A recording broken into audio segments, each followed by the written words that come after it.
welcome to the Wise Take DFS podcast. I'm your host, CK013. You can find me on Twitter at CK_013. And I am joined once again by one of Wise Take's finest DFS analysts, Mr. CashinDFS. You can find him on Twitter at CashinDFS. Cash. David Hess, man. David Hess. Yeah. David Hess. Dropped him on him. Blow. In the Slack. Boom. Blow. Dropped it on him. If you remember, you maybe didn't play Toronto because I love Toronto. I love Toronto. I kept loving Toronto. And as I write them up, I just say, all Toronto does is fail as chalk. It's true. And I still liked them. And I was like, screw it. Once I started building my team, I'm like, I'm going to play Hess or Despaigne. And Hess's good games this year came against Toronto, so I chose him. And I had 0 Toronto bets. That worked out. Yes. But I would like to give a big middle finger to the Astros right now. Even though there are some of our members that played them. I did not. And they're going off. They're going off. I'm checking now. But I noticed that I did the strategy session in the morning, and that was kind of it. But I know that there was some talk about that on the Wise stream. I think BK may have talked about him a little bit, and I think Paulie had mentioned them on the Wise stream. BK's article has almost all these positions have Astros in there. Nice, man. This is his first day writing the cash article for MLB. Sounds like had a pretty good day. Wise Take Nation, go sign up.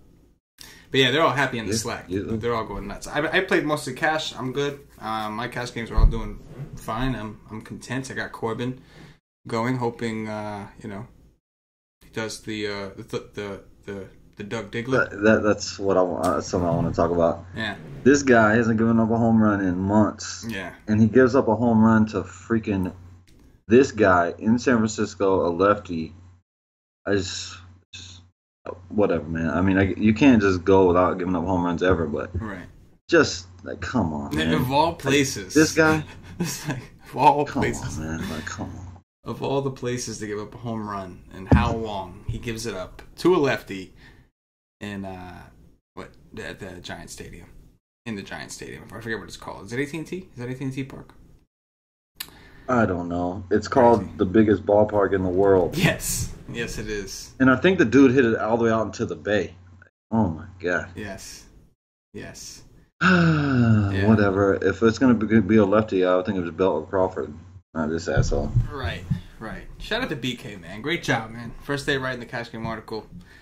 The Nation. There's a bunch of people in the Slack chat going nuts right now. I know a lot of those guys got Houston. I'm seeing owls up top of like the table setter and all these different things. I'm seeing owls up top everywhere tonight. It was a good day at the Wise Take Nation for the members. It was glorious. I mean, I'm gonna min cash, but yeah. We know how you feel about min cash. We know. Hey, man, I played the Phillies at 6%. Yeah. So you played David Hess. Whatever. I mean, hey, you played David Hess like at 6% as well. Yes. I got balls of steel. I think this will put a smile on your face, though, man. I think I'm getting a message from Paulie the D, as we like to call him here, and he says we got 3 owls in the top 10 of the table setter on DraftKings.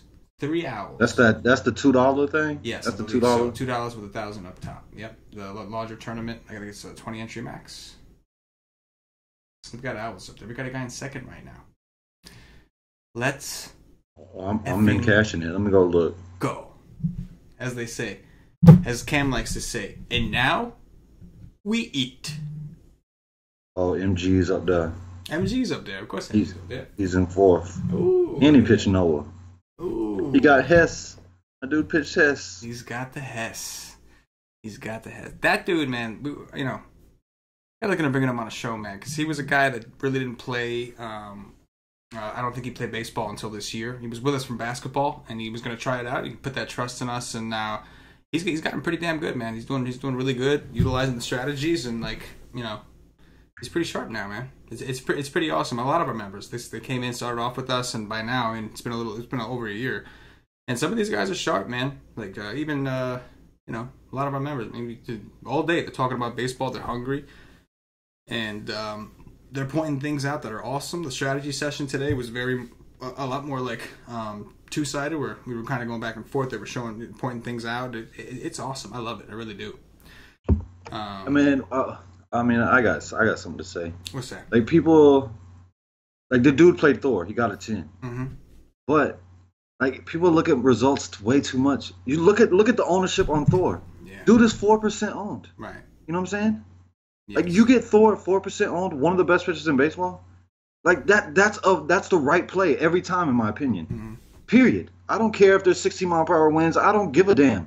It's Thor at 4%. Period. I agree. I do. I completely agree. I mean, it's what it's all about in tournaments, man. Is you want to get that guy that is under-owned for his talent. Obviously, it didn't work out as much today, but I agree. Like when you play every day, like you learn to take these little things as like, okay, I'm doing the right stuff. I'm making the right calls. I'm in tune with the field, and that's an example of it. Obviously, if Thor did do amazing, then he's taking more than the table set. That's right. You know what I'm saying? He's in first place in multiple tournaments, and that's just how it works. But man, awesome things. Good job, BK. I don't know if you're listening out there, man, but your first day was good. It was a good day. It seems like a lot of guys are happy, and BK has a lot of them matches in his article. So the other member in the top 10 played my 2 fades today. He played Tanaka and Gray, both his fades for me. But hey, that's why we have multiple people doing things. Yeah. Like them are easy fades for me. Like I don't know. Tanaka's 33%, Gray's 37. That's fade. That's just fade. Auto fade. That's the way I roll. Yeah. All day, A-Town. All day. I know how you roll.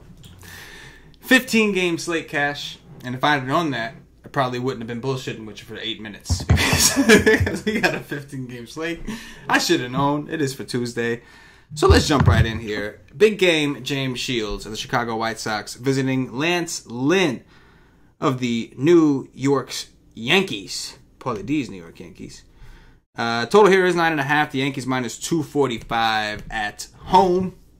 91 degrees, 52% humidity, and that sucks really bad. Not for DFS purposes, but dude, the bugs out here have been ridiculous, man. I got bug bites all over the place, and it's because it's so hot and humid every single day. And I was warned that tomorrow was going to be worse than today. Yo, bug spray all day in the East Coast. If you're going to the Yankee game, bug spray all day. It is crazy up here, man. I can't take it. I everywhere, bro, everywhere. Anyway. Aside from that, for DFS, it's a great hitting environment. Definitely a great hitting environment. What you got, Gash?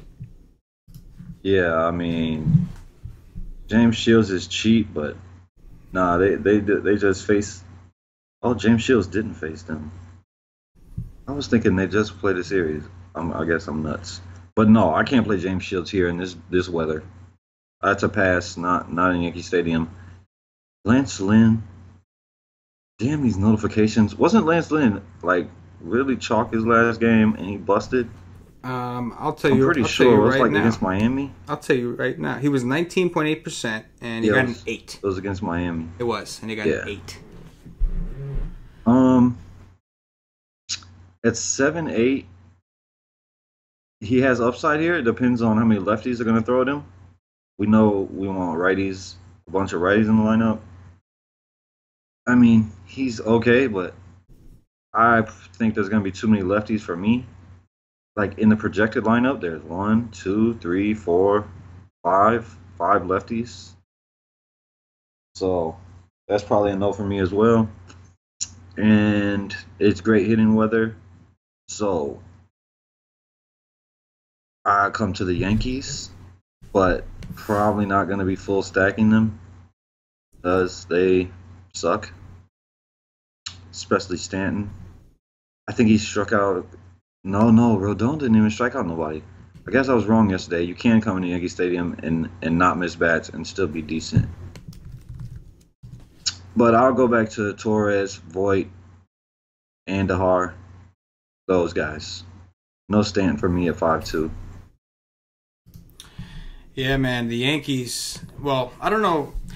I had Gleyber Torres. He did what he was supposed to do. As far as the rest of the Yankees, like I'm not so. Believe it or not, I'm actually not all that mad at the Yankees. I'm more pissed at Rodon. It is driving me crazy. Dude had 2 strikeouts in 7 innings and just didn't get what I know is coming to him at some point. That was very disappointing. Again, not so much. Like I played 3 Yankees, and yeah, Gleyber was one of them. I would have loved if the other 2 did something, but really, what I'm pissed about is Rodon with his 200 BABIP is just skating by. 2 strikeouts from this dude. So we know this guy. This guy's a strikeout pitcher. He got 2 strikeouts. So something is still off with that guy, and yet he's just escaping. And he just got out of a commandment situation. Lefties in Yankee Stadium. He just escaped. I just don't understand. He did. It is very, very frustrating. Almost as frustrating as Patrick Corbin giving up a home run in AT&T Park against a lefty. But yeah, aside from that, Yankees are obviously in a good spot. Very good hitting environment. Lance Lynn, didn't he pitch for the White Sox like last year or something? Am I wrong about that? I feel like he pitched for the White Sox. I could be wrong. Either way, 7-8 is an attractive price, but I would imagine that's going to make him popular. People just love to attack the White Sox. He's a huge favorite. The White Sox are implied for 3.7 runs, so I think he's going to have some ownership in some fashion. I mean, we have a lot of good pitching, it looks like, but all the more reason for a guy under 8K to become chalk against the White Sox. So that's a situation I'm unsure about. We know he does struggle to lefties, so this could be a situation where maybe in tournaments we look at Nicky Delmonico, Palka, and some of these lefties with that short porch. Could be a good situation. And Shields, man, like. Ohtani homer, there you go. You got your Ohtani down. Hey, what did I say? You got your Ohtani down. I said under 1%. Bang, bang, motherfuckers. Fuck that chalk. Fuck you, Gray. Fuck you, Tanaka. Let's do this. My dude is under 1%. Give me that shit. I love it. It puts a smile on my face to be able to give you that news. When I see the notification. Fuck the chalk. Boom. Yeah, I just love to be the one to give you that information and get that precious, precious reaction. You make hosting very easy, Cash. You make hosting very easy. I appreciate you, man. Dude. I love chalk. Let's do this.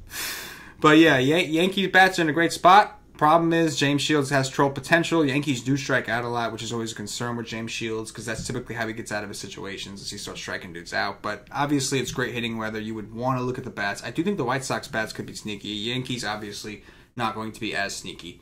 They are the Yankees. And they're implied for 5.9 runs. Moving on. Thomas Pannone, the lefty from the Toronto Blue Jays, visiting Josh Rogers, the lefty from the Baltimore Orioles. I know nothing about these 2 pitchers. I'm going to ask you to give me some info while I dig up something. 91 degrees, 53% humidity, amazing hitting environment. What do you got?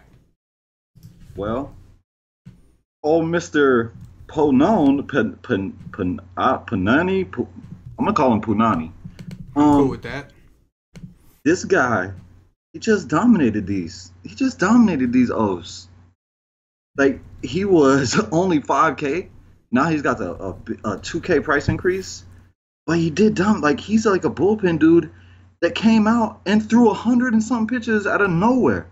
Like 3 days before he came out the pen against the Yankees, threw 19 pitches. 3 days before this.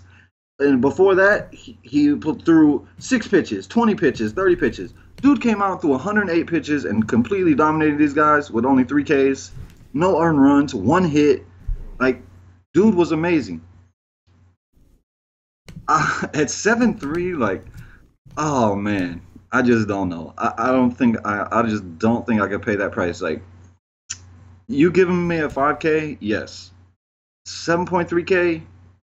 I just don't think so. And I know nothing about this other dude. Nothing. I couldn't tell you anything about him. So, Kendrick Morales lost his home run bid, and Justin Smoke, I mean, he's still alive to me. He's not dead to me since I didn't use him. But it's great hitting weather. Again, beautiful park, little wind blowing out. You got to look what Rogers does. I like Smoke against righties because that's where his power's from on the left side. The right side, he's like an on-base machine. I don't know what I want to do. Devin Travis, maybe he wakes up today against a lefty. He got big ISO against lefties. I'm waiting for Gurriel. Dude was on fire for going to the DL. I mean, both offenses are interesting here because it's 90 degrees, and both of these pitchers I don't have much respect for because I don't know what they are yet. Yeah, it looks like he came from the Yankees organization.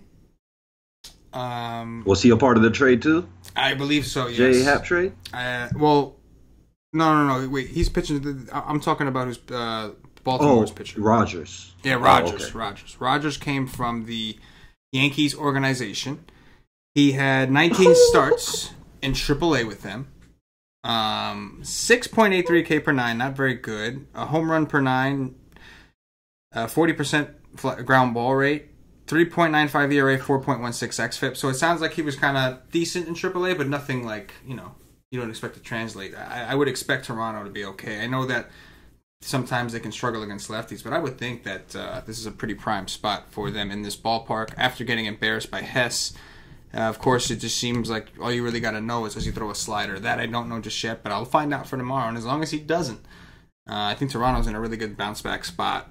Devin Travis, only 3.6. Teoscar Hernandez, they're all cheap. There's a slate with a lot of pitching that's expensive, and they're all cheap in this ballpark. It's a great hitting environment tomorrow on the Northeast. Is excellent. And Thomas Trey Mancini. Bro, I can't. Hit that 3-run today. It's funny when you said Panane. Mancini was my favorite. No. When you said Panane, I went back and I reread it. I'm like, yeah, I guess you can call him that. I'm like, his name is actually Panane. His name is actually Panane.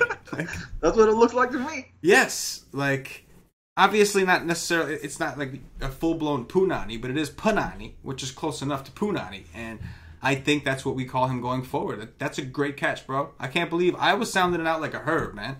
Panone, whatever the hell I said. You handled like a straight G. I messed that up, man. That was a perfect slam dunk opportunity for the Punane, and I just immediately went to some random ass name. It literally, like, it's not often you see a guy with that kind of name. You know what I mean? Different way of spelling it, maybe, but it's still his name. You know what I mean? You want to know how you jump? Oh, you want to know how you jump over 250 spots in the GPP? Play less than 1% on Ohtani. Ohtani, that's right. Anytime, all the time, dude is a beast. Beast mode. But yeah, Mancini. I'll go for Cedric Mullins. Tim Beckham, man. I feel like he's got some stuff to do against lefties. He's got some business to tend to against lefties this year. He's been really struggling, in general. I like him better down in the order like this and at the top. Yeah, I like that. I likes that. Definitely want the bats here. Panane, just because his name is interesting, I will dig into him tomorrow and see. But because the dude was good. Yeah, no, he was. And the Orioles were a team that I didn't love to take lefties against before, just because their strikeout rates were low. But with this new team, I don't think that's necessarily the case anymore. They only struck out 3 times against them in those 7 innings, but 1 hit. 7 innings, 1 hit. Where did the 108 pitches come from? Yeah, that was wild. The dude was not stretched out. Well, maybe he was in the minors and just. How long has he been up? Like a month or a couple weeks or what? Yeah, I'm seeing. He hasn't thrown that many games, like August 4 or 5 10th. games. He came up August 10th, came out of the bullpen, and was just bullpenning until then. And the most he threw. He was probably stretched out from the minors. He was probably. Probably. I am still itchy. I'm scratching everywhere, bro. If the mic picks up, I apologize. These bugs are literally killing me. Mad Max Scherzer of the Washington Nationals visiting Aaron Nola of the Philadelphia Phillies. Quite the pitcher stool here. Total is 7. Philly plus 110 at home. What's this page? 90 degrees, 54% humidity. Same deal. Hot as hell. Humid. 8-mile-per-hour winds blowing out to right field. What you got? What you got? Well, I'm sorry, CK, that you have bug bites. But I'm glad that you get to feel what it's like to live in the devil's gooch, even if it's only for a couple of days, because I got to deal with it for over half the year. So Okay. Okay, here we go. I would say pitchers, pitchers. I will take Nola over Max for the discount. At home, I love Aaron Nola at home always, and there's going to be a ton of lefties in this Philly lineup. Scherzer is not as good against lefties as he is righties, so I'll take the discount on Nola. I'll pitch Nola over Max Scherzer in this same matchup almost every time.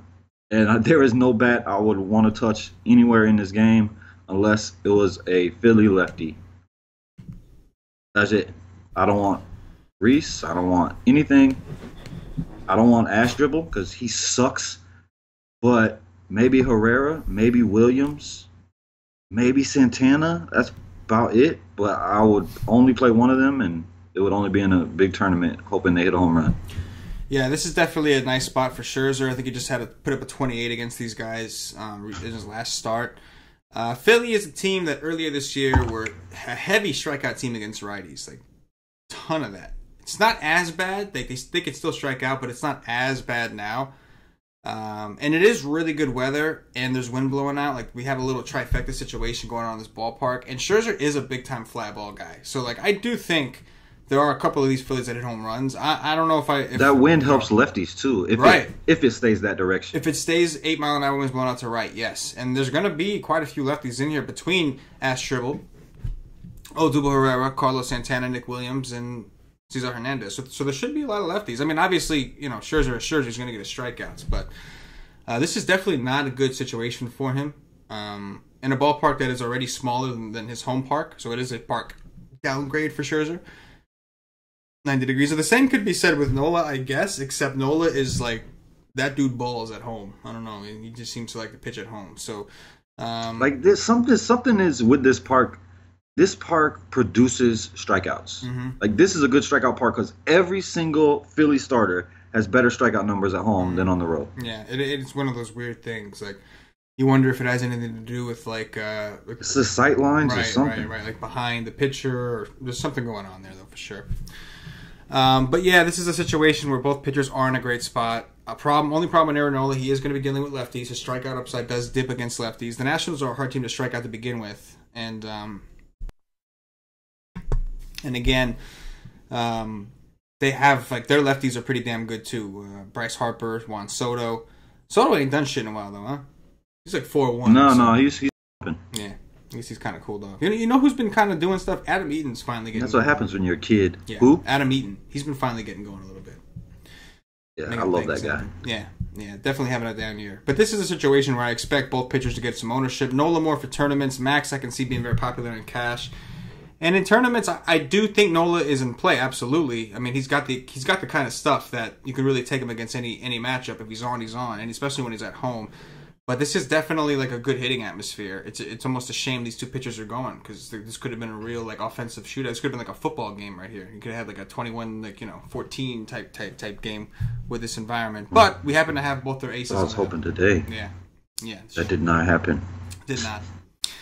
Kyle Gibson of the Minnesota Twins visiting Carlos Carrasco of the Cleveland Indians. Total in this game is 8.5. Cleveland minus 206 at home.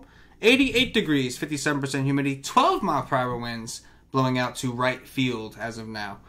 Another awesome hitting environment. That it seems like they keep topping each other. We started off with the Yankees, and it's hot and humid. Then we get a little bit of wind in Baltimore. Then a little stronger wind in Philly. Now even more wind, double digits potentially, in Cleveland. What do you got?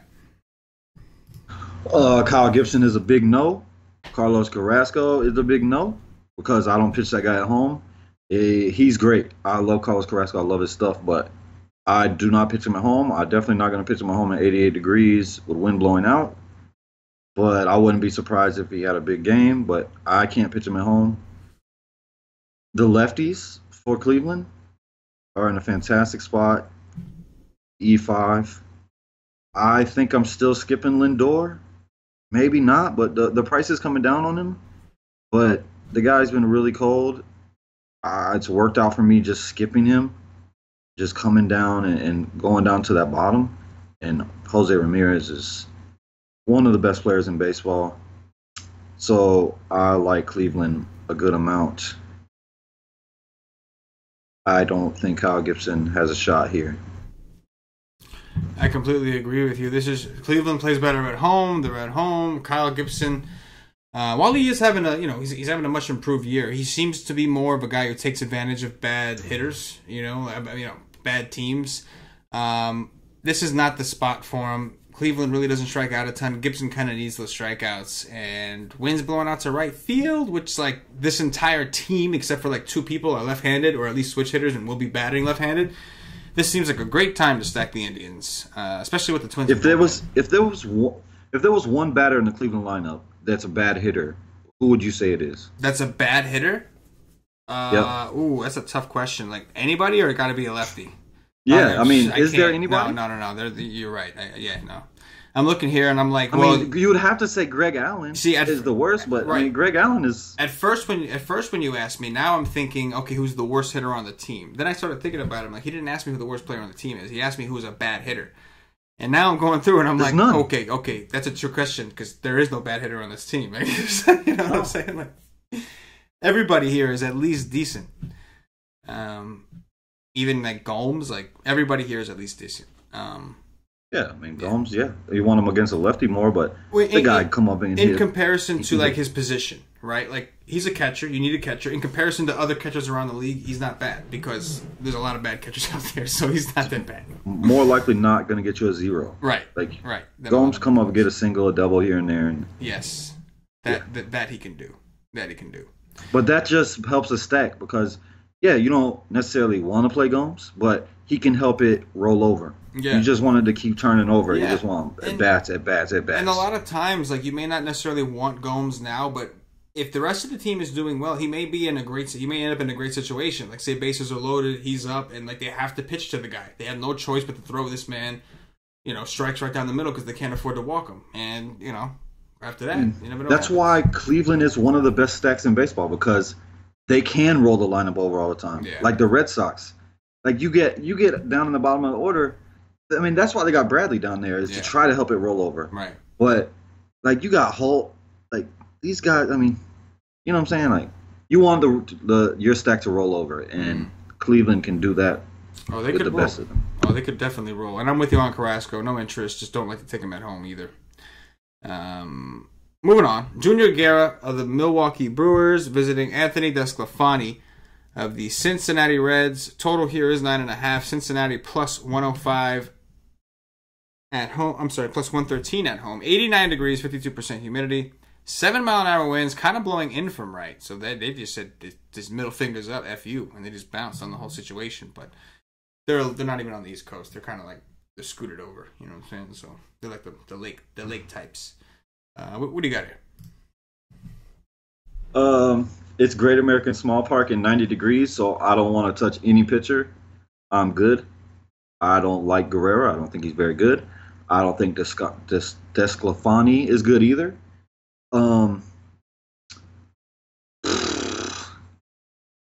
Milwaukee, man. Their lineup is so lethal, but they can struggle.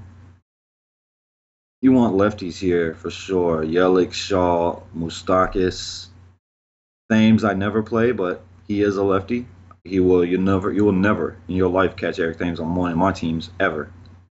But Aguilar, Kane, stack them up. That's an awesome stack. Scooter Gennett, Votto might be back. Schebler, our dude, he's there. I like Schebler, Scooter, Suarez. I'm not playing Votto. I want home runs, and I don't trust him to do that for me. And Barnhart, too. I don't mind that at 3-4. Yeah, it's with Schebler Guerrero is cheap, though. Yeah, no, he is. 5'9" is very cheap. And was it the Reds that he played last time where he got bat boy? He gave up 7 total earned runs. Yeah, it was against the Reds at home. He gave up 7 runs, but only 2 of them were earned. He just just unfortunate things. So at 5'9", I would think it was even more interesting than I do. But the Reds have Schebler back. Joey Votto's going to be in there, which he's just tough to pitch to. He's just not a guy that strikes out. And then you got Scooter Gennett, Suarez. Now 1 through 5, you're kind of deep again. You know what I'm saying? Like even Perez. they're not. This isn't like the same garbage team. They're obviously still bad. They've had this team the whole year and done nothing. But this is not the same garbage team that strikes out a ton. So even at 5'9", and this is not a good park. Obviously, this is a great hitting park, and it's going to be hot and humid. Even with the winds blowing in, it's still going to be hot and humid. So I'm with you. I just don't know. 5'9" is very cheap though. DeSclafani, I don't think I could do it. I mean, this guy, I don't know what the hell. Like, he finally had a rough game against the Cubs, but he was on a little streak there. Either way, I think that these Brewers lefties are just in a great spot. I mean, they're applied for 5 runs. Yelich, Shaw, Moustakas, Thames. I feel like, I mean, just pick your guy. And then you got Aguilar, who is really good against sliders. And that is DeSclafani's main pitch to righties is a slider. It's just the Brewers always look so good on paper, man. They always look like such a beast of a stack on paper. From DFS perspective, like, you know, it's not like these players are all like superstars. Like maybe Moustakas people have heard of because the Royals won the World Series recently. But if you're in DFS, like they're one of your favorite offenses, even though they haven't really done shit outside of a couple starts. Like just looking at that roster and being a DFS guy, you just look at that roster and you're just yes, you know what I'm saying? Just yes. Moustakas, and he's only 4'4". Travis Shaw, who's 4'6". Aguilar is 4'6". I know they haven't been doing their thing, but I'm not going to bring up the other guy. Aguilar is going to be a star. Yes. The first time I ever saw him at a plate, I was hooked. Love that guy. He's a very large man, too, man. He's a big dude. He is. He's a big dude. He's a beast. Yes, he is.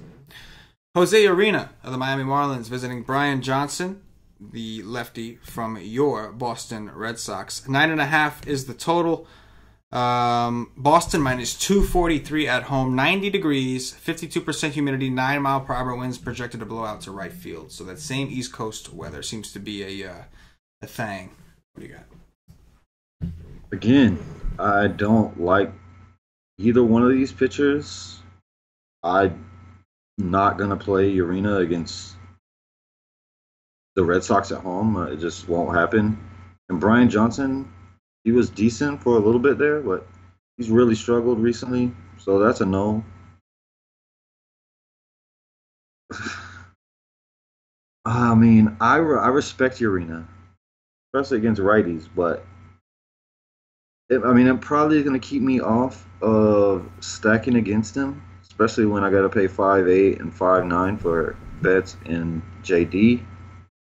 But you can never go wrong with a stack of the Red Sox.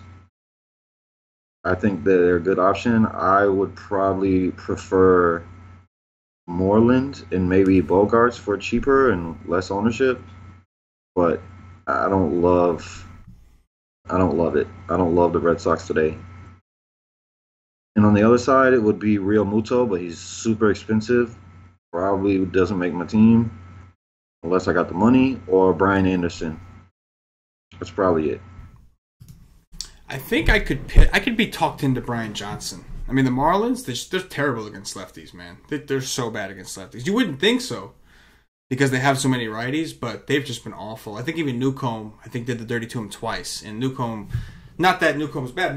I think Newcomb is a decent young pitcher, but just all these righties, and they never seem to hit the lefty. So I could consider him, probably more so in a Red Sox stack. Number one, he's going to help me afford them, right? He's only $7K. And if the Red Sox do go off, then you're assuming he's going to get the win. But in tournaments, I could be talked into him. Not that I think Johnson is a world beater, but we know he's capable. Remember that game against the Yankees? He gave up 4 runs, but then he had like 10 strikeouts or something crazy like that. He had 11. 11, that's what it was, yeah. Yeah, crazy. Yeah, I mean, he had a stretch there. He was pretty good. Yes, he did. But the Red Sox stack, man, you don't like them? Well, I don't love it. No? Nah, I mean, it's a huge slate, and I respect Urena. Yeah. Especially against righties. But yeah, you can never go wrong stacking them guys at home. I definitely respect But no, Urena. I don't love them. I respect Urena. I respect his ground ball rates. The only thing I can see here is if he gets into some walk trouble, because the Red Sox are going to be fighting pitches off. They're going to, Urena's not like a dominant strikeout guy. Red Sox don't strike out. I expect, I'm just thinking if he's not in the game very long, if they get him out of there in 4 or 5 innings, and don't get me wrong, Urena's thing is he's able to go deep. I've seen them let this kid throw 120 pitches if they had to. But once that bullpen It's comes 90 in, degrees, man. yeah, man, 90 degrees, 52%. But then again, you got the same situation in Cleveland. You got the same situation in almost pretty much every game we've talked about so far. So maybe it's just Yeah, another stat. all these on the East Coast. Yeah, man. Devil's Gooch. You spread the word. That's all you right there. The nuts were swinging. That's what happened. The nuts swang, and now we've became the Gooch. You know what I'm saying? Is it like this down by you too? Oh man, it's freaking 100. Yeah. What about the bugs, man? Well, when it feels like what? What about the bugs, man? You guys got a shit ton of bugs down there? Of course, bro. Oh god. There's lakes everywhere down here. Oh god.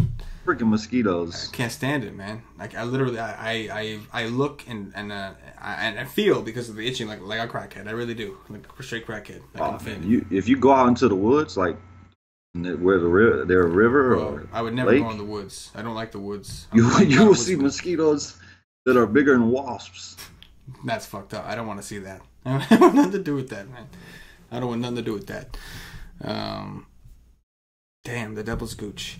Ryan Stanek of the Tampa Bay Rays visiting Julio Teheran of CashinDFS's hometown, A-Town, all day. Atlanta Braves. 85 degrees, 52% humidity. That is also the standard for Atlanta, which is the standard for Cash as well.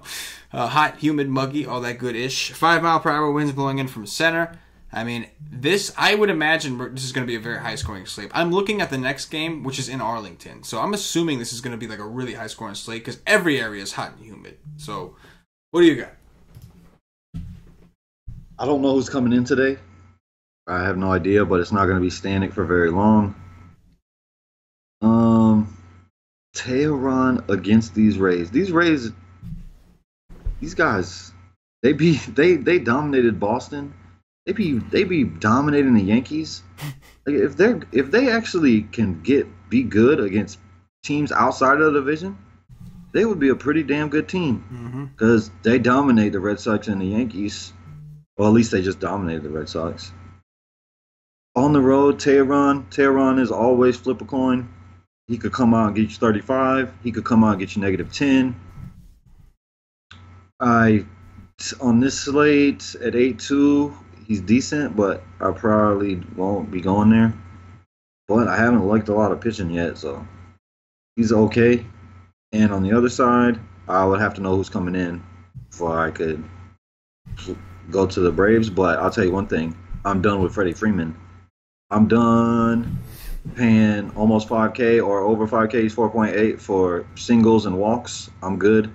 I'll pass. Peace. You're done for me, bruh. Freddie singles, what we like to call him around the nation. Sometimes Freddie walks, we call him. Sometimes Freddie doubles, but very rarely do we call him Freddie homers. It's just Yep. It's just a I mean, the last time he did homer, I had him, and man, he got a hold of it. But damn, that guy. Yeah, no, I hear you. Yeah, tough. We have to dig in, find out who's coming in next for the Rays. I think that definitely makes a difference. Atlanta, just like they had the little streak where they were red hot, they were doing awesome things, and like I know they've had some bad ballparks. Maybe they play a little better at home, but they just haven't really looked right. I don't love picking on the Rays anyway, like unless it's like a Yarborough, who I think has been struggling a little more. But I don't love picking on the Rays. They got their bullpen. They have so many dudes, and it just gets tough. Yeah, it's hard to get into a rhythm against the guy. Yeah, when you're constantly seeing a new pitcher. Absolutely. Julio Teheran, well, thank you. Too many lefties on these Rays. You know, this is an interesting spot for the Rays. Like, I normally only play the Rays at home, but this is a park that's favorable to lefties, and they do have a lot of lefties. Like Wendell, who's been really hot. They got Bowers, Kiermaier, Brandon Lowe. They got the Perez kid. Is Malik Smith hurt or something? I don't know why Malik Smith wouldn't be playing. I mean, I know they lose the DH, but I feel like, why would you remove him, of all people? So we'll have to see. I guess maybe for Tommy Pham, I guess. Hopefully Malik Smith would play, because even him, man, you give him a short porch kind of situation and right field, he could put one out. And he's got speed. Like, he's stolen bases against Teheran. If Suzuki's in there, the Rays are just going to run all over the place. Teheran is already not good at holding on runners, and if Suzuki's catching, I mean, not that I don't think that Flowers is necessarily like that dominant of a thrower either, but Suzuki is definitely not good. I can see the Rays just stealing all over these dudes. And I like it because you got home run potential with all lefties, and you got stolen base upside. I think I'm talking myself onto the Rays. Is it easy to steal on Teheran? I believe so. Or you don't know? I don't know for sure, but I believe so. I believe that. I mean, I looked at this last time I looked at his stats. Because I know Suzuki isn't good. Suzuki's Flowers bad. is okay. I am pretty sure that Tehran is not very good at holding on runners. I'm not going to say definite because I don't know for sure. I'll let everybody know tomorrow on the Y stream, but I'm pretty sure Tehran is not great at holding on runners, and we know Suzuki is terrible. So if Suzuki's in there, that's enough merit. If it's true what I'm thinking about Tehran, then you get the double bonus. I'll have to look into that. But either way, the Rays are kind of interesting, man. A rare situation where I kind of want to play them on the road. Walker Buehler of the Los Angeles Dodgers visiting Ariel Eduardo. It's your boy, the boy you love to attack, of the Texas Rangers. Total here is 10.5. Texas plus 180 at home. 97 degrees, 36% humidity, and 12-mile-an-hour winds blowing in from right field. Just what you are looking for in Arlington. What do you got? Walker Buehler, like, I gotta hand it to him. He's better than I thought he was gonna be. But in Texas at 10-2, that's an easy fade. There's no way.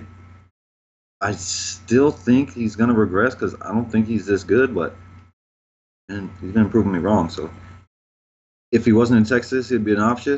But no, hell no. Gerardo, he's never an option ever. I love offenses here. This is best park in baseball. I get these Dodgers against a righty: Jock Peterson, Turner, Machado, Bellinger.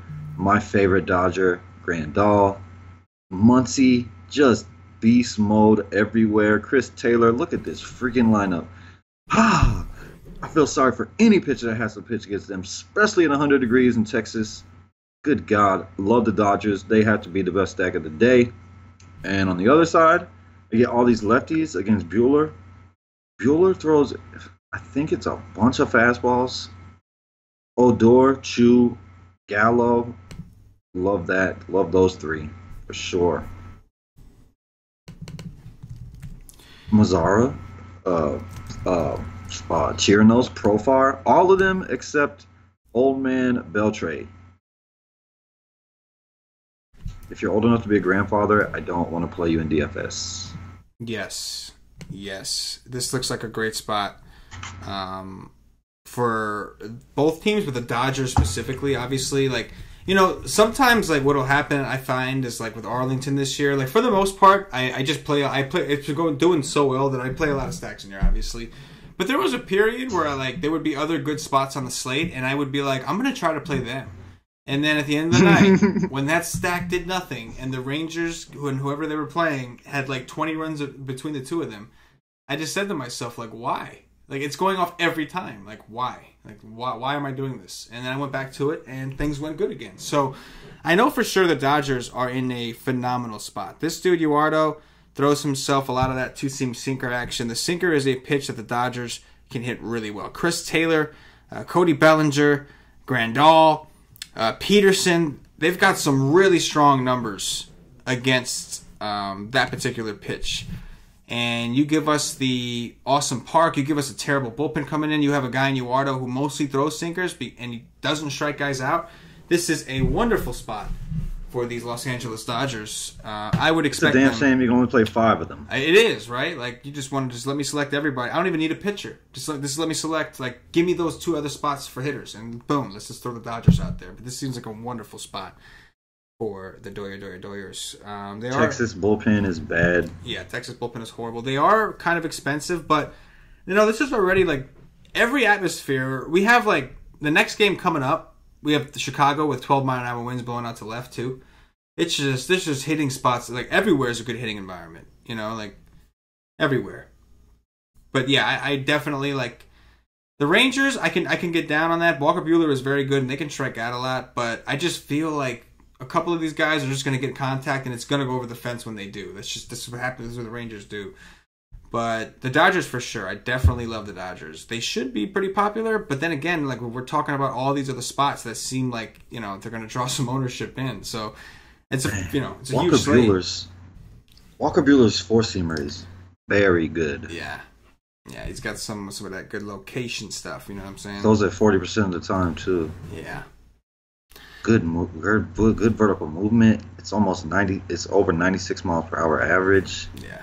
Oof. It's nasty. That's good. And the Rangers, I prefer to take lefties against them, but they can strike out with the best of them. They're definitely capable of that. But I just don't want to do it in this ballpark. I think this is a viable game stack situation. And I do think the Dodgers will be a lot more popular than the Rangers just because it is Walker Buehler. Hell yeah. So, there's because the pitcher they're going against. Exactly. So there's some ownership value there for sure. And the Rangers, of course. Jacob deGrom, better known as the DeGrominator, visiting Cole Hamels, the lefty, from the Chicago Cubs. This is kind of interesting. No total because we're waiting on the final weather forecast. The Cubs are minus 121 at home. 86 degrees, 62% humidity, 12-mile-an-hour winds blowing out to left field. The trifecta, if you will. We saw again today, I think there were like over 10 runs between the two teams. So this is kind of interesting because Cole Hamels used to pitch against the Mets all the time. Obviously not the same Mets because the Mets are a different team, but he pitched for the Phillies for a long time, and there was he dominated the Mets once, and then he came out and said something about the Mets suck. And ever since that day, the Mets whooped his ass his entire career with the Phillies. He would be so good against other teams that for some reason the Mets would whoop his ass. And then he went to the AL, so the Mets, never really saw him anymore. And now he's back. He's back. And winds are blowing out to left field. And the Mets they didn't do great, but they did hit Lester today, put up some runs, didn't strike out. What do you think? I don't know. I haven't seen a pitcher yet I like. I love DeGrom. I'm a huge fan. One of my favorite pitchers in baseball. But in this weather, with the wind blowing out, at 12-2, it's tough. It's tough. I will say, last time he played the Cubs, he struck out 13, 14 of them. He just completely dominated the Cubs. It's hard to pay 12-2 in this hitting environment in this park. This park will play very small. If you get teens, wind blowing out, and a hot temperature, balls will fly. I'm probably not going to try. I'm not going to pick on DeGrom. And if it wasn't so hot, I would like Cole Hamels. I don't think Cole Hamels can pitch in the heat because right when he came out of Texas, anytime he pitched on the road when he was with Texas, he was good. When it wasn't 100 degrees, right now it's going to be close to 90. So that's hot. I would love to pitch him because it's the Mets. It's a lefty against the Mets. But I don't know. If he's going to be chalk, I would just fade it and hope that he's not good because it's so hot. But he's my favorite pitcher so far. Yeah. I mean, it's just every single, there's just not much. I could see the Mets doing I don't know if I would want a full stack necessarily, but I can see the Mets doing a little better against Cole Hamels. Certain guys Todd Frazier was super chalk today, and Wilmer Flores. Those two guys were mega chalk today, and they kind of busted. So I can see a situation where people just kind of leave that alone because it's not a 7-game slate, and I can see them doing some work. Other than that, even with winds blowing out, it is kind of tough to go to want to just immediately go to the Mets. They are cheap, so they are definitely a value stack if that helps. But I don't think I want to pitch Hamels. Like you said, he's just struggled in the heat, and I just don't want to pay 9.8 for him. I know we haven't seen a ton of pitchers I want. With that said, it's the same thing with DeGrom. I love DeGrom. Number one, DeGrom is way better at home. And if DeGrom was 10K like Syndergaard, I would take DeGrom because he's obviously in a much better form than Syndergaard. But we're not getting a discount. We're paying 12-2 with winds blowing out and heat and humidity against a good offense that doesn't really strike out a ton. So it's there's just too many things. It's you can only, give me a discount at least. Give me a discount to pay the guy. I have no problem taking a chance. But 12-2, I'm not getting rewarded for taking that chance. It's just think about what he's got to do to hit that to pay that off in tournaments, and he's got so many factors against him. If DK looked at the wind and the temperature, he wouldn't be 12-2. Yeah. Put him down to 10K and then dare me to do it, and I'll probably do it. But make him 12-2. I just can't. You know what I mean? Edwin Jackson of the Oakland Athletics visiting Charlie Morton of the Houston Astros. The Houston Astros who are making the nation a lot of money right now, according to the Slack chat. 8.5 is the total. Houston minus 185 at home. We'll see. They're probably going to close the roof because they normally do. But if they didn't, they'd be another one with excellent hitting conditions. It's actually 86 degrees, 69% humidity, and the wind would be blowing out to left field at 10 miles an hour. But they're pretty good to their fans. They don't want to fry them. They usually close the roof in these situations. What do you got here? Again, another game where I do not like pitchers. Charlie Morton is not pitching very well right now. He just pitched against his team. The A's are hot. The A's are good against lefties, righties. No matter what you look at, they're very good right now. That's no way. Edwin Jackson on the road against Houston. Hell no. I like Houston. They could go absolutely off again, and they're still cheap. The prices are coming up. Like, Altuve is almost a 5K. Springer is cheap. Correa is pretty cheap. Marwin Gonzalez, he's expensive for him because usually he's 3-3 every day, and I play him and get a 0. But now he's hot, so he's 4-2. Both offenses are good here. Charlie Morton could be good because the A's can strike out a ton, but it's just a hard pass for me. I would not play him. There's just no way. But I don't necessarily love the A's. I would much rather go to Houston. Yeah, these games this is another playoff atmosphere. We kind of saw it today. Garrett Cole was doing his thing. He looked good, but the A's just look also good. And this is Hey, hold on, CK. What? Again, another Angel. F you Gray. That's all I got to say. I said play Trout, Ohtani, maybe Calhoun today. Trout and Ohtani, gone. Thank you. Appreciate it. It was Trout. Mike Trout doing Mike Trout things, hitting homers. It's just what he does. At low ownership. At low by the way. ownership, yes. Yeah, Morton at 9.5 just can't do it. He just hasn't pitched well against the A's. You've seen them most recently in Oakland. Didn't do well. I know he pitches better at home, but he saw them at home like a while ago, and he didn't do well in that start either. Like an 8 on DraftKings. So another situation where like these playoff type atmospheres, I've just learned to stay away from the pitchers because even if the pitchers go out there and they're on their game, then some of these hitters just step it up. So I don't want to play the guessing game. We have a 14-game slate. I don't think I have to come here. It made a little more sense to come here today I'll acknowledge, on a 7-game slate because it was only a 7-game slate. But on a 14-game slate where every environment we've seen is a good hitting environment, it's just kind of tough to come back here to this spot. I mean, obviously, I'm with you. If I was going to pick a side, it would be the Houston side. Edwin Jackson, not quite in the league of a Charlie Morton in terms of a strikeout guy. Houston no strikeout anyway, and they are home. I can see them just doing some damage here. And they're healthy. Springer, Bregman, Altuve, Correa, you got some of these other guys that are kind of carrying the load. But when Altuve, like Correa recently hit a home run, and when Altuve and Springer jump into the mix too, this is the World Series champs. They're good. They're very good. But again, and they're finally healthy. But again, there's just so many good offensive spots, and it's not going to stop. There's more coming up. Ivan Nova of the Pittsburgh Pirates visiting Jack Flaherty of the St. Louis Cardinals.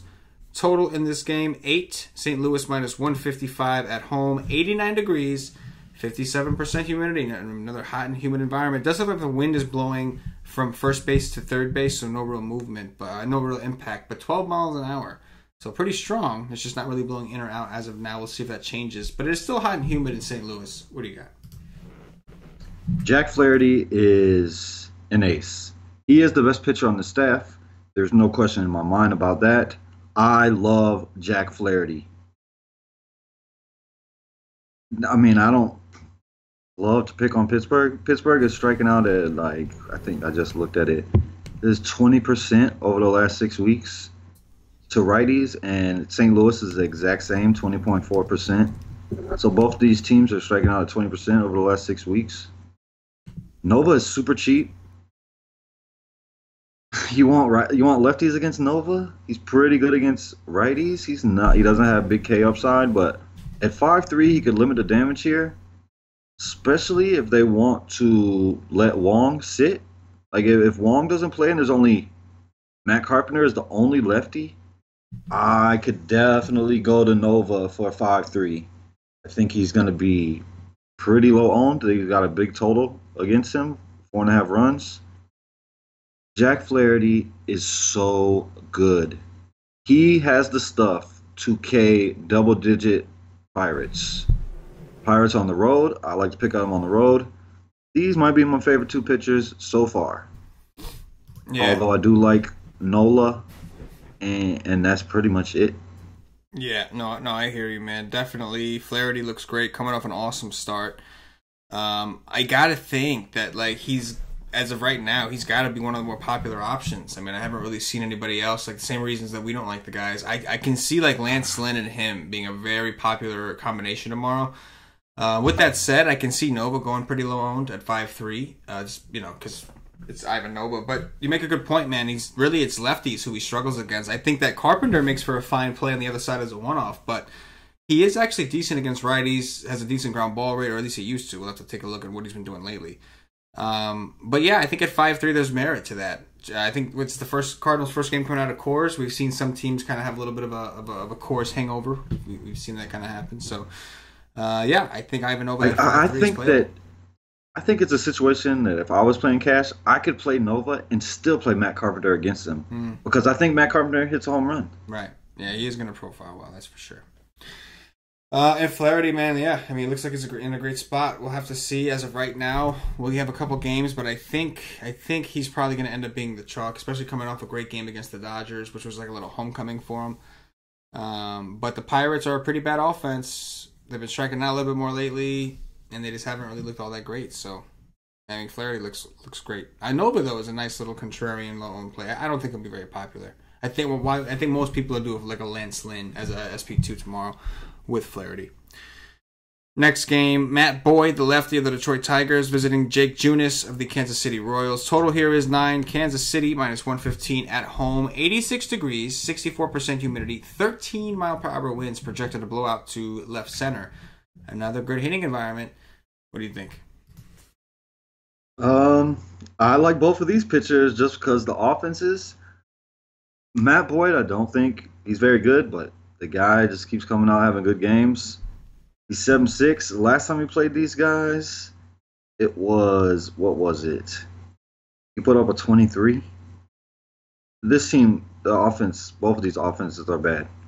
Very bad. Very few good hitters in these lineups. Nowhere near like Cleveland. There's bad hitters everywhere here. It's hot. The wind's blowing out. So that's not great. Junis, he gives up home runs. He's going to strike out a lot of guys, or he's going to give up home runs. Like Castellanos, I think is a very good play against him. Castellanos can take him deep with ease. I want righties more against Junis than lefties. Castellanos would be my favorite play against him, but I do like Junis. I think he has K upside here. His team sucks. I like Matt Boyd because on the other side, this team sucks, and he's a lefty. There's not one hitter I really like on this team against lefties except Whit Merrifield. I don't like Perez against lefties, and Duda is a lefty himself. He's not good against lefties. The lineup is trash.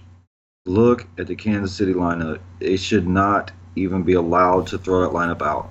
Whit Merrifield, Castellanos, or playing the pitchers. Yeah, definitely a situation where we have to take a look. The Royals are bad overall, but they've been particularly bad lately against lefties. Like their strikeout rates have gone up pretty dramatically. So Boyd is a guy that I've been kind of waiting to get blown up, and from time to time it's happened. For the most part, he's having a pretty good year for Detroit, and I think this is a decent spot for him at 7.6, and it's just a guy that's never really highly owned. Like it's got to be a tiny size slate for him to ever be highly owned. So I have interest there, and the same thing with Junis. Junis 7-1 just seems like a really good price against the Tigers. The wind's blowing out, so I'm a little concerned with some of these guys. The Tigers aren't a huge strikeout team, but Junis, when he's on, when he's got that slider going, man, he generates a lot of swings and misses. And even though it's a bad environment, like as far as weather and wind and all that shit, but it's still a very, very big park. So it's still one of the better pitching atmospheres on the slate in comparison to the size of the actual park, to the other parks out there. Kyle Freeland, the lefty. I mean, that's why I pitch Junis a lot. Yeah, he's got a because of the K upside. Oh, yeah, K upside, yeah. And when he's at home, you know, he's less prone. He gets some hard contact and fly balls, but that's just his thing. He's a high risk pitcher, high risk, high reward pitcher. That's just what he is. That's my middle name, baby. You know it.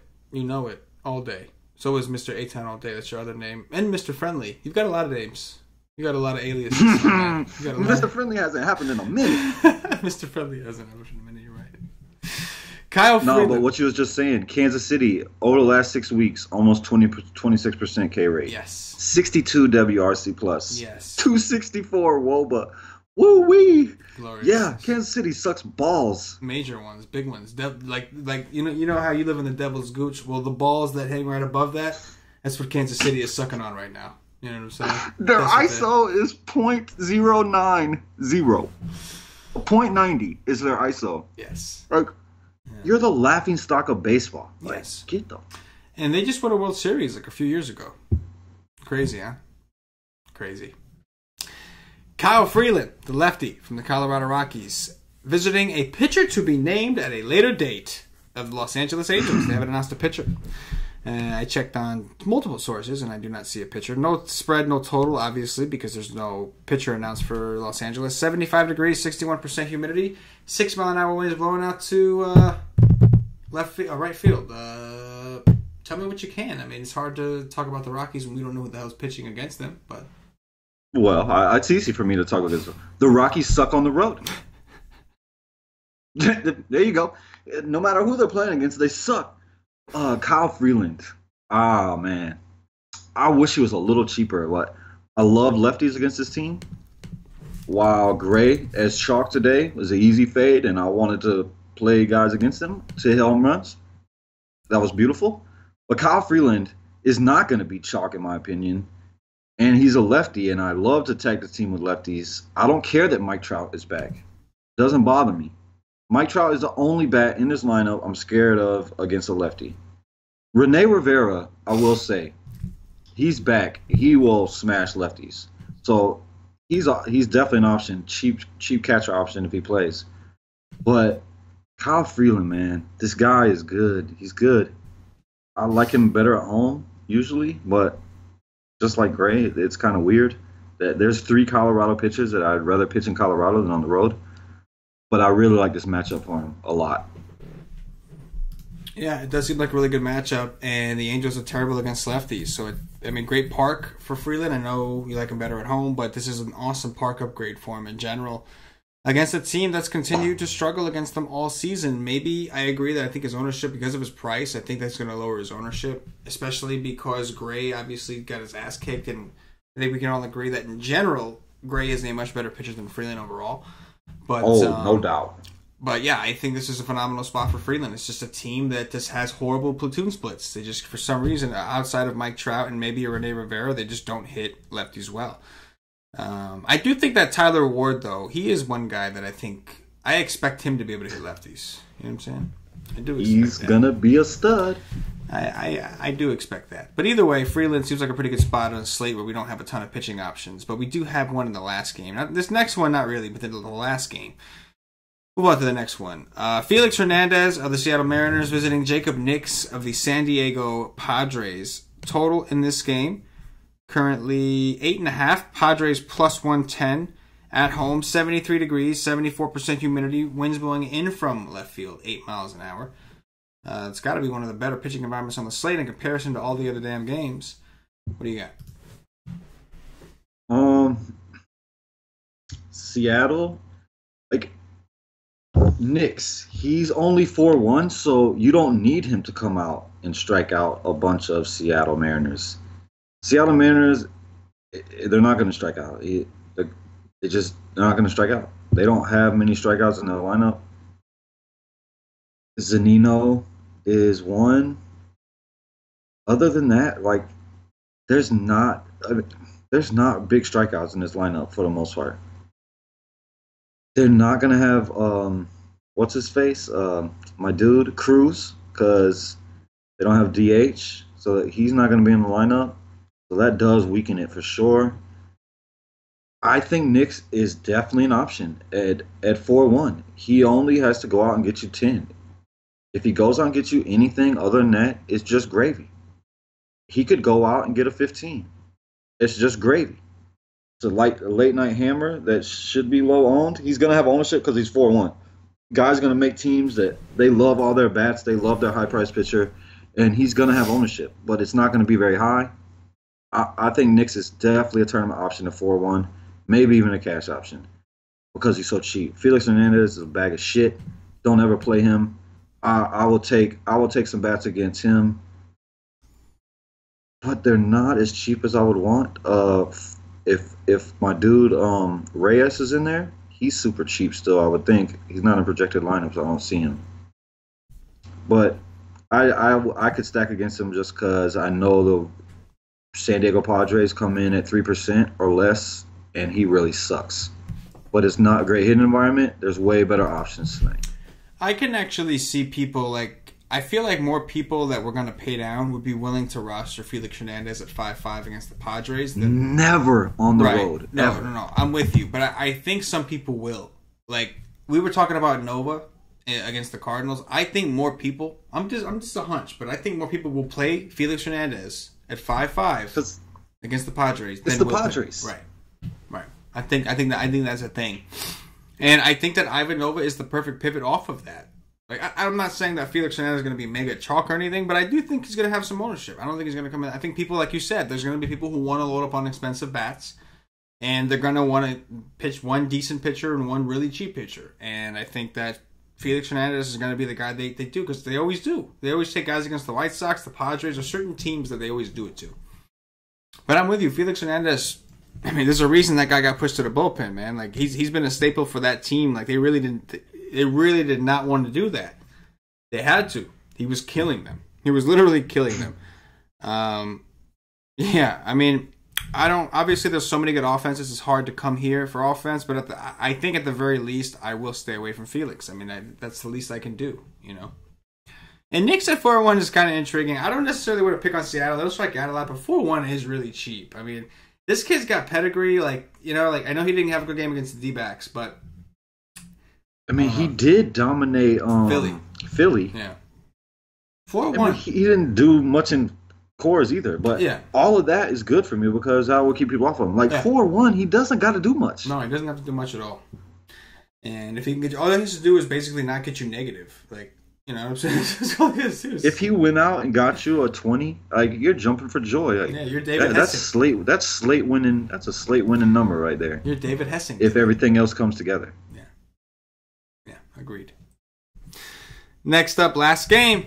Finally, a good pitching environment. Finally, we'll just say that. Clay Buchholz, aka Clay Bucknuts of the Arizona Diamondbacks, the new ace of the staff, visiting Madison Bumgarner, the lefty from the San Francisco Giants. 59 degrees, 89% humidity. It's chilly as hell. Finally, some decent pitching weather. What do you like in this game? It's a pick 'em, basically. D-backs suck. D-backs suck on the road. Just D-backs suck. What did I say last night? Pena's going to strike out 20, so Stratton can come out and have a good game. Stratton is dominating them. D-backs suck. The Giants suck. Everything sucks. These offenses suck. It's 59 degrees. It's super cold. I have had big success with Bumgarner against the D-backs throughout my time in DFS. But Bumgarner is not the same Bumgarner I know and love. Clay Buchholz at 10K. Just shoot me. Like, just shoot me. No way. I don't care. He can go out and score 30. I don't put it past him. He's done it many times already. I just won't touch Clay Buchholz at 10K. I'll pass. Bumgarner is interesting to me because these D-backs suck balls on the road. He's 9K. Coming off a massive game. Is Bumgarner going to be chalk? You know what? I'm starting to think so, which could be good. It could be good for Flaherty. Maybe that's going to lower some of Flaherty's ownership. Yeah, I wouldn't want to play him as chalk because, they can be really bad, but that's still a hell of a lineup. They got a hell of a lineup. They do. That they do. Man, you know, Bum hasn't had a good game against Arizona in years. Like good, but not mad bum games. You know what I'm saying? Like, and he's already not looked like himself. Arizona does suck on the road. Goldschmidt. Goldschmidt has BVP there. I know that. Yeah, man, and like Arizona, like against lefties, they don't strike out as much. They can still do it, but Nick Ahmed and Ketel Marte, like those guys are tough, a lot tougher to strike out for lefties. Mad Bum is coming off of a dominant start, but it was against the Mets. You know what I'm saying? In Citi Field, like, you know, I don't know. It's against the Mets, like. I don't know, man. I think he will be popular. I think in cash games, I think he's an easy option in cash. He's got the best pitching environment on the slate, going up against a team that's not very good on the road, in the best pitching ballpark in the game. So I think in cash, he's the way to go. In tournaments, though, maybe if Flaherty's ownership is going to be a little lower, we can go there and look for more upside there. I would like to pitch Flaherty. I do. I just don't want. I don't necessarily know if I want to do it if he's going to be the highest on pitcher on the slate. But maybe Mad Bum kind of takes that role from him. And we start seeing like some Mad Bum, Lance Lynn lineups and people load up on bets. I'm not sure. But, I mean, obviously it's a decent spot. Probably more of a cash game kind of spot. My realistic expectation for Mad Bum here is probably somewhere like around 20, which is fine for cash games. But in tournaments, he's not really crushing value. You know what I'm saying? If he gives you a 20. And I'm with you on Bucknuts. I know the guy's going to keep killing me and going out and putting up 30s. But, no, I can't play a guy that... I mean, he's been pitching well. I don't know. You know, I said he had no strikeout upside, and then his last game, he threw 86 pitches and had like 7 Ks in 7 innings against the Angels of all teams. He could definitely dominate. He can, yeah. I mean, like, he won't dominate for me though. Yeah, I agree. Let's not forget, Buchholz, before he got old, there was a time where he was a really good pitcher. Like, there was a time where he was actually really good. But when he went bad, it was really bad for a really long time. So it's just hard for me to buy in that all of a sudden he's this reformed guy. But he's doing it, I guess. He's doing well. So it is a good environment. I mean, I'm with you. I just don't want to pay $10K for it. But, you know, if somebody had told me they were going to do it, I wouldn't be able to talk them off. I wouldn't. But the other dudes put up 2 30s in a row that I missed out on because I refused to play the guy at that price. And, so if you don't want to miss out, that's fine. But I'm definitely not hopping on. I've already missed 2 of them. I'm not hopping on trying to chase the third. Not happening. Not this guy. That's going to do it for the game-by-game breakdown. At this point, I'm going to remind everybody, if you haven't already checked out whitestake.com, get your ass over there. Go see what we doing. We got people winning money over there, man. People winning money. I would be taking down tournaments tonight if Phillies didn't suck. If the Phillies didn't suck, yeah. And... yeah. And the Yankees. And the Yankees. Shit, I got Andahar and Voit on my team. Yeah, the Yankees did suck a fat one. They certainly did. But come rock with us, man. We have a lot of members doing really well today. I think BK, like I said, great job, BK, man. It's his first time writing the cash game article for baseball. He writes our cash stuff for NBA, but it was his first time taking over for baseball. He did a phenomenal job. A lot of the guys in the nation, between him and Paulie on the live stream, a lot of guys on Houston. So. Phenomenal day for the White Nation as a whole. Love seeing them screenshots, but the straight nation domination today. We are literally the nation of domination today. Yeah, you know. And if the members that we have that have nuts like me, nuts of steel, they played Ohtani. Goddamn. Ohtani, baby. Ohtani. That's how we do. But come rock with us, guys. Yeah. No more strategy sessions after this week. This week is the last week for the strategy sessions. After that, we're going to start gearing up preparing for football. But the rest of our content is still live. We are a DFS community. You can get a day pass and get all the content, but if you really want to be in on the community, you got to get a monthly plan or higher, get access to the Slack chat. That's where everything kind of goes down. That's where you're going to see the guys in the lab just breaking shit down and figuring out how they're going to take over the DFS world. It all happens in the Wise Take Nation Slack chat. So come check us out. Come rock with us. Again, $2.50. Oh, my bad. No, and you also, like, instead of stacking the Blue Jays today, you're going to pitch Hess instead because I changed it at like 6:20. In the Slack chat, yes. 6:30, yeah. Yes. So again, guys, $2.50. That'll give you access to all the content, the Y streams, cheat sheets, articles, all that good shit. Expert poll, which is awesome. And if you want to take it a step further with the nation, then you're gonna wanna get a monthly plan or higher, get access to that Slack, because that's where the magic happens. Yes, Paulie, that is the lab. The Slack chat is the lab, bro. Yes, Paulie texted me. He was like, "We have a lab." I'm like, "Hell yeah, we have a lab." The Slack chat is the lab. You don't see that motherfucking breaking the slate down like scientists in there. Mad scientists up in that shit, man. It's a lab. Anyway, top threes, Cash. Top 3 pitchers. What you got?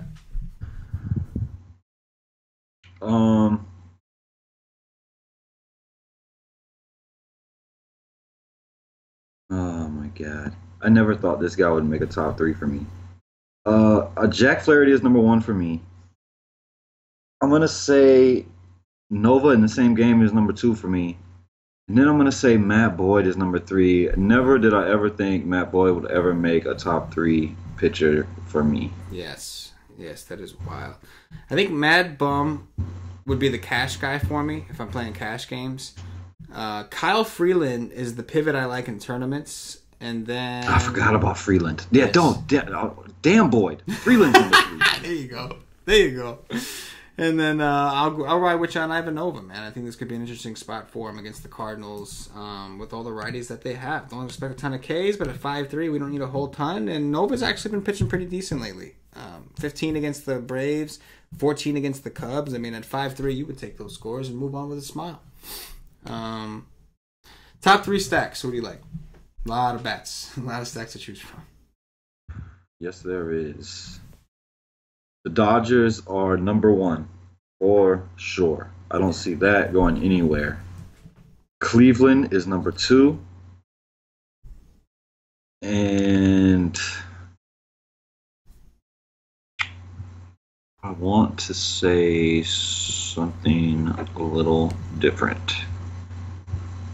I don't want to say all chalk options. I am going to say... Damn it, man. Again, I'm going to say the Padres. The Drizzles. Okay. Definitely the Dodgers number one. I expect them to be popular, but they are the optimal stack, so to speak. They are in the optimal spot. I will then go with... I mean, I guess it's got to be the Indians with the 11-mile-an-hour winds, man. It's really hard to get off those two teams. My third team, my low-owned stack, will be the Rays against Tehran, which could certainly backfire because, the Rays, sometimes they could really suck. But I just like it. A lot of lefties, great park for them. I think if Suzuki's in there, they're going to have a lot of opportunity for stolen bases, and that's their game. I'm digging me a Rays stack. Lookout Nation, I'm on the Rays. Done watch. Who you got first? Yasmani Grandal. Oh, yes. I like this. I will go with... I'm going to have to go... Give me some Max Muncy. I mean, it's been beasting. Give me some Max Muncy. You know what I mean? Let's get Muncy on him. Love that guy. Me too. Love a career minor leaguer that comes in just mashing. Smashing. Because he changed his swing. Evan Gattis. Evan Gattis. I like that. Two catchers. I like it. I'll go with Joey Wendell. Second baseman. For the Rays. Joey Wendell, is that right? That is right. Wow. Joey Wendell, yes. That man hits a home run doing big things. Oh, man. Definitely. But I like the park for him, man. I really do. I like the park. Who else do I want?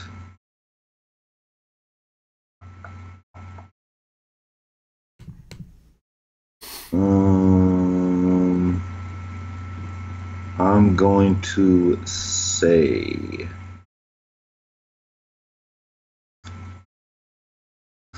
Damn it. I don't know what I'm going to say. Rogned Odor. How the hell do you say his first name? I always get it wrong. I'd call him Roned. I don't know. Is that not his name, Roned? I don't know how to pronounce it. I'm sure that there's some special particular way to say it, but I hear everybody else call him Roned, so I just call him Roned. They're like Rogned. I don't know. I'm just embarrassing myself at this point. But I assume that it's my turn, and I will go with J-Ram. I'm going to pick an easy one. J-Ram against Kyle Gibson. At home, wins. I was going to say Melky Cabrera. Well, that would have been a little less obvious. I picked one of the most obvious ones on the board, but I'm cool with it. I'm fine. I mean, got no problems. Look behind. No, I wouldn't either. That is going to do it for the Why State DFS podcast. If you're watching on YouTube, please click that thumbs up, that like button, subscribe to the channel. If you're watching us on Facebook, give us a like and a share to support the White Steak Nation. If you are watching us on Twitch or Twitter, give us a follow, give us a retweet. And if you're listening to us on Podbean or iTunes, give us some 5-star reviews. Help us up those charts. All these things really mean a lot. Help keep the nation rolling. Help us to keep doing this show for free for you guys every night. We want to continue doing it because we have a blast. So all we ask is whatever platform you're watching, you show us some support. Show us some love. Goes a long way. Cash, anything in closing before we get up out of here? Hell yeah. Otani, one more. One more under 1%. Let's go. Let's do it. For CashinDFS, for myself, the entire Wise Take Nation, as always, good luck. Yes.